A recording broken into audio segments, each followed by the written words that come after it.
Rise of the Resistance. In Edelstein, a group of kids were playing hide and seek close to the Vern mines, despite being warned that they should never venture there. While trying to look for their friends, one of the kids crawled through a hole in a large rock formation and accidentally stumbled upon a strange laboratory. Inside, they were shocked to find dozens of children inside strange pods. One of the children introduced herself as Vida and urged them to leave before Glimmer and the other Blackwings found them. Author's note: Vida is canonically female, but her NPC's gender is the opposite of what the player chooses. The game went through this weird phase for a while where they tried to have your class companion be the opposite gender in order to push a romance angle, which is weird because we don't have anything remotely close to a romance with Vida in this story. I also think it's funny that they consider it inconceivable that characters of the same gender could have a romance as well. Nowadays, it seems like the writers have gone from flat out denying the existence of gay people to having characters like Ark, Lucid, and Veronica exist in a state that I like to call Schrodinger's gay, in which they're both gay and not gay until the writers inevitably get bored of queer baiting and decide to kill them off. The kid had never heard of Glimmer before, and so Vida explained that he was the mad scientist of the Black Wings who performed experiments on living subjects. Just then, they heard footsteps approaching, and the kid hid behind a large piece of an apparatus. Glimmer and a Blackwing officer named Schiller arrived at the lab, where Glimmer told Schiller that his experiments were going well thanks to the huge supply of Rue. He told Schiller that the android that the Blackwings wanted would be completed soon, and that he was about to enter the next stage in his experiments. Schiller asked what he meant by that, but Glimmer merely teased that what he was planning was much more interesting than a simple android. Author's note: this might be a plot hole, as Orchid never wanted Lotus to be turned into an android. The Xenoroid project was conducted secretly by Glimmer, who designed Xenon as a perfect prototype for Lotus. It's possible that Schiller might have been one of his trusted allies in the schism between himself and Orchid. The next step in his experiment is likely a reference to either Black Heaven or his retoxin gas, although I highly doubt that the writers had either in mind at the time, since the Resistance storyline was released way back in the Big Bang patch. Just then, a power surge caused the lights to flicker in the lab. When Schiller and Glimmer left to investigate, Vida told the kid that they had a chance to escape, but the kid refused to leave Vida behind and smashed the container that she was trapped in, allowing her to break free. The kid then grabbed her hand and led her outside the lab. Just as they reached the outskirts of Edelstein, Schiller appeared to capture Vida. He realized that the kid was a citizen of Edelstein, and since they had seen too much, Schiller decided that he would take them back to the lab in order to make them a new test subject.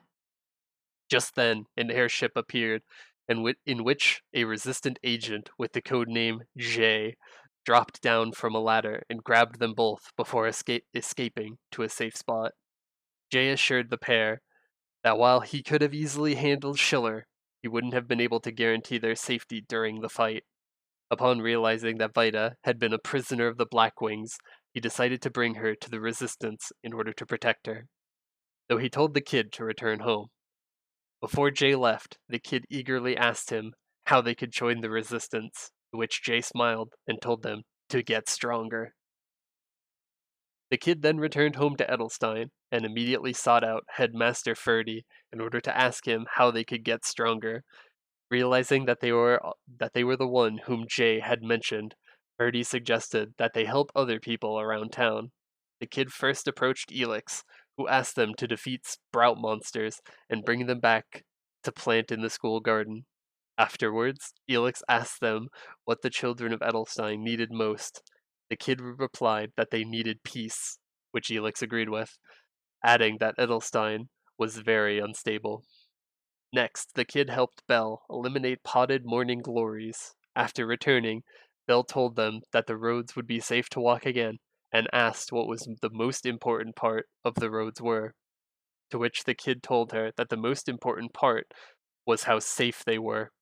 Belle agreed, adding that she considered unsafe roads to be the same as being threatened under strict surveillance. Next, the kid spoke to Claudine, who asked them to bring her some acorns, which she wanted to use in order to make medicine.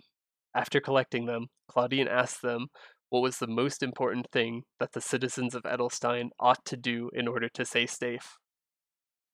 The kid replied that they should try to stay out of places that could lead to injuries or illness. Claudine agreed, though she told them that Edelstein was far from such an ideal.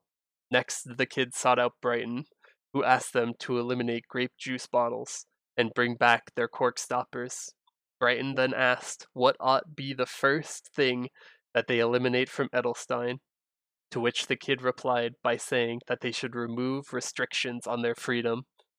Finally, the kid met with Checky, who asked them to put up a flyer on the town billboard, as it would be too suspicious for him to do it himself. Checky then asked them what would happen if people couldn't exchange information, to which the kid replied that they would live as puppets without ever realizing it. Author's note: I don't know a single middle schooler who would say things like this. We're living our lives as puppets, except for the edgy quiet kid in the corner who had an unhealthy obsession with guns and anarchy. Also, it's great to know that the Resistance is so willing to recruit child soldiers. Incidentally, we actually have quite a number of child soldiers in the game. Explorers, Cygnus Knights, Resistance, Evan, Kaiser, Angelic Buster, Cadena, Ilium, Ho Young, Laura, Alpha, Beta, and Kinesis. And those are just the playable classes.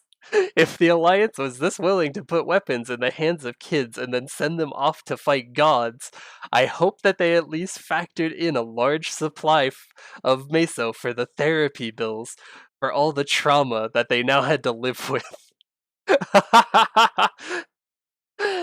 After helping the townspeople, the kid returned to Ferdy, who gave them a special invitation. Upon opening it, the kid was transported to the secret plaza of the Resistance. There, they were surprised to see the familiar faces of Claudine and all the other townspeople whom they had helped. Claudine explained that while they pretended to be ordinary and meek in public, all of them fought secretly in the Resistance.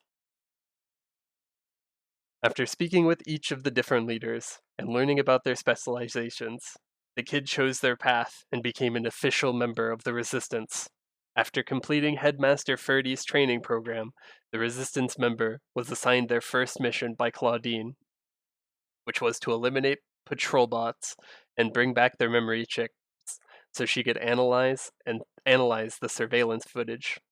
After bringing the chips back, Claudine analyzed them and learned that the Blackwings were closely watching one of their allies, an old man named Searle. Claudine believed that the Blackwings were suspicious of the items that Searle was purchasing on the Resistance's behalf and asked the Resistance members to warn him. She taught them one of the secret codes of the Resistance, which was to substitute Blackwings with roaches, surveillance tapes with dances, and supplies with naps. After they gave Searle the coded warning, the old man responded with his own code and instructed them to deliver it to Claudine. The Resistance member unscrambled the code and told Claudine that Searle needed to purchase supplies for the Resistance, but he wanted to ask for her advice, since the Blackwings were watching him closely. Claudine told them that the Resistance used special potions that allowed them to transform into each other, allowing them to provide alibis for members out on missions. Using one of Searle's hairs, Claudine created a potion that would allow the Resistance member to transform into Searle, while they distracted Watchman Bovin using their potion. The real Searle was able to purchase supplies without Bovin keeping an eye on him. After the Resistance member returned from their mission, Claudine told them that Vida had awoken and given them permission to see her. Vida thanked them profusely for rescuing her, but quickly felt a wave of exhaustion. She told them that she would speak more after she had rested and went back to bed. The Resistance member then asked Wendeline, the Resistance's treatment specialist, when Vita would make a full recovery. Gwendoline explained that while Vita didn't have any physical injuries, she was extremely weak because of the experiments that the Blackwings had performed on her. When the Resistance member asked if there was anything that they could do to help Vita, Gwendoline suggested that they could make her a more comfortable bed by collecting wooden boards from the strange signs around town. After they brought the boards back, Gwendoline thanked them and told them to train hard for Vita's sake. They then reported back to Claudine, who told them that the Resistance had decided to look after Vita, as she had no recollection of her life before the lab. Thrilled that Vita would be staying with them, the Resistance member rushed back to see her. Vita was excited to become a member of the Resistance and explained that though she could not fight, she used to watch the Blackwings closely while she had been imprisoned and had learned how to make medicine. In order to make a special medicine for the Resistance member, she asked them to bring her serpent tails. She then created a medicine that could boost one's strength, although she admitted that she didn't know what the side effects would be. The Resistance member offered to test the medicine for her, causing Vita to tear up, realizing how much faith they had in her. She injected the serum into them and suggested that they fight a strong robot in the training center in order to test its effects. After defeating one of the special training robots with ease, the Resistance member reported back to Claudine and told her about the effects of the medicine. Claudine told them that she would consider using the serum on the other Resistance members, but only after thoroughly testing it. Soon after, Claudine gave the Resistance member their second mission, which was to help out Searle. In code, Searle explained that the water thief monsters were stealing his supplies and asked them to recover the water that they had taken. After returning with the water, Searle thanked them and explained that he now had a supply of water. Though he wanted to sell the excess, he knew that there were too many Blackwings around, and so he asked the Resistance member for their help. He told them that he normally sold water to distant regions in Maple World and asked them to deliver his shipment to Ace at the Edelstein airport. There, however, the Resistance member encountered a Blackwing ambush. After defeating the Blackwing's henchmen, they successfully delivered the water to Ace and took back one of the Blackwing henchmen's pins to Searle. Searle was furious at the Blackwings and told them to show the pin to Claudine, who was equally furious that the Blackwings had stooped so low as to steal the citizens' supply in spite of the heavy taxes that they levied. She thanked them for their work and resolved to formulate a plan to deal with the Blackwings. The Resistance members then went to visit Gwendoline, who told them that she wanted to thank Vita for her work on the serum by giving her a present. She explained that she needed streetlight tendrils, but that she was afraid of fighting. She asked the Resistance member to collect them from the streetlight monsters for her. They brought the materials back to Gwendoline, who created a Resistance badge for Vita. Vita was overjoyed to have a symbol of her new home, and resolved to be even more useful. Soon after, Claudine told the Resistance members that she had decided to distribute Vita's medicine and asked them to deliver the supplies to the undercover Resistant agent at the drop-off point. She explained that the agent was typically away from Edelstein doing other missions, and since that was part of his alibi, couldn't publicly enter Edelstein even if he wanted to. At the drop-off point, the Resistance member was surprised to see Jay, who told them that the medicine would be popular with the Resistance's secret agents because of its effectiveness, though he added that the medicine seemed a bit strange. After taking the shipment, Jay told them that he had a feeling that their paths would cross again. Just then, Claudine contacted the Resistance member and told them that the Blackwings were planning to rob Searle and asked them to protect him. Arriving just in time, the Resistance member drove off hordes of Blackwing henchmen before returning to the secret plaza. There, their job instructor assigned them a special mission to steal a report from a Blackwing agent containing information gathered from the outside world. The Resistance member went to the Edelstein airport, where they were surprised to find Schiller. Though he initially didn't recognize them, Schiller was reminded about who they were when the Resistance member told him that though they hadn't originally been strong enough to face him, that they would finally have their revenge. After defeating Schiller, they brought the report back to their instructor, who was impressed by their skills. They explained that they felt that it was important that the resistance member faced Schiller again, not only to get revenge, but also to see how much they had improved. Having proven their talent, their instructor decided to teach them more advanced skills. Sometime later, Jay asked the resistance members to meet him at the drop-off point and told them to keep their meetings confidential. There, Jay asked them to help him with an investigation and gave them a small package, which he instructed them to bring to Lisa in Orbis. Lisa told them that she would start the analysis immediately, but explained that she needed Sturge wings in order to complete it. The resistance member obtained the wings and brought them to Lisa, who was able to finish her analysis. She told them that at first, she had thought that the contents of the package were medicine, but after her analysis, she was sure that it was poison. She explained that the poison would initially cause positive effects, but after the user developed a dependency on it, the poison would drain their life force cleanly away. She gave them her report to give to Jay and warned them that though she had no idea what he intended to do with the medicine, she recommended that he get rid of it as soon as possible. After reading the report, Jay's suspicions were confirmed, and he told them that Vita might be a spy. He explained that he had grown suspicious after seeing the effects of Vita's medicine, but as he doubted that a kid could make something that potent, he had kept quiet because he hadn't wanted to cause trouble for her in case he was wrong. He had then begun watching the Blackwings closely to see what their next move was, but he had been surprised when it had seemed as though they weren't even trying to get Vita back. The Resistance member attempted to defend their friend and told him that it was likely because Vita was hidden in the secret plaza, but Jay countered that even if that were true, it didn't change the fact that the medicine was poison. He told them to inform Claudine that they needed to keep a closer watch on Vita and that they needed to plan their next moves very carefully. As the Resistance member had helped uncover the truth, Jay knew that he could trust them, but he added that that if the Resistance were to show its hand too early, the Blackwings would simply pull Vita out, and the Resistance would learn nothing. The Resistance member returned to the secret plaza and told Claudine what Jay had said.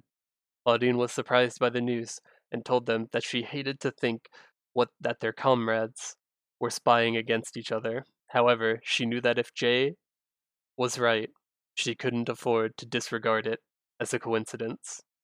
She told them that she would keep a close eye on Vita and that she would analyze the medicine a second time just to be sure. Sometime later, Claudine contacted the Resistance member and told them that she had confirmed that the medicine was indeed poison. After having met with the other Resistance leaders, they had decided to lock Vita up and recall all of her medicine. The Resistance members protested that there must have been some kind of misunderstanding, to which Claudine replied that she hoped that that was the case. She told them that they were more than free to visit Vita since they were her closest friend. Claudine hoped that Vita would tell them the truth, as she was currently claiming that she hadn't meant to make the medicine poisonous. The Resistance member went to visit Vita, who sobbed and told them the same story that she had told Claudine. They reassured her that they knew that she hadn't meant to hurt anybody, and told her that they would make sure that she would be set free. Vita thanked them and explained that even after what had happened, she still believed that her life with the Resistance was wonderful and that she had no regrets. She told them that Claudine was trying to make an antidote and asked them to help her with it. The Resistance member returned to Claudine and told her that Vita was sticking to her story, adding that there was no way that she could be a spy. Claudine replied that she was inclined to agree, but told them that the evidence was stacked against her. She then explained that for the antidote that she was working on, she would need feather plants, but as they didn't grow in Edelstein, they would need to find some in Victoria Island. She asked them to speak with the Dark Lord in Kerning City, as she had been told that he had a stash of feather plants. They went to speak with the Dark Lord, who told them that feather plants were extremely rare and were often saved for antidotes. He explained that many were needed in order to make a single dose, and offered to give all of the feather plants that he had, as he would rather that somebody in need take them than have them go to waste. In exchange, he asked them to eliminate junior Neki monsters in the swamp region. After the Resistance member finished, the Dark Lord gave them a pouch containing about half the feather plants that the Resistance needed.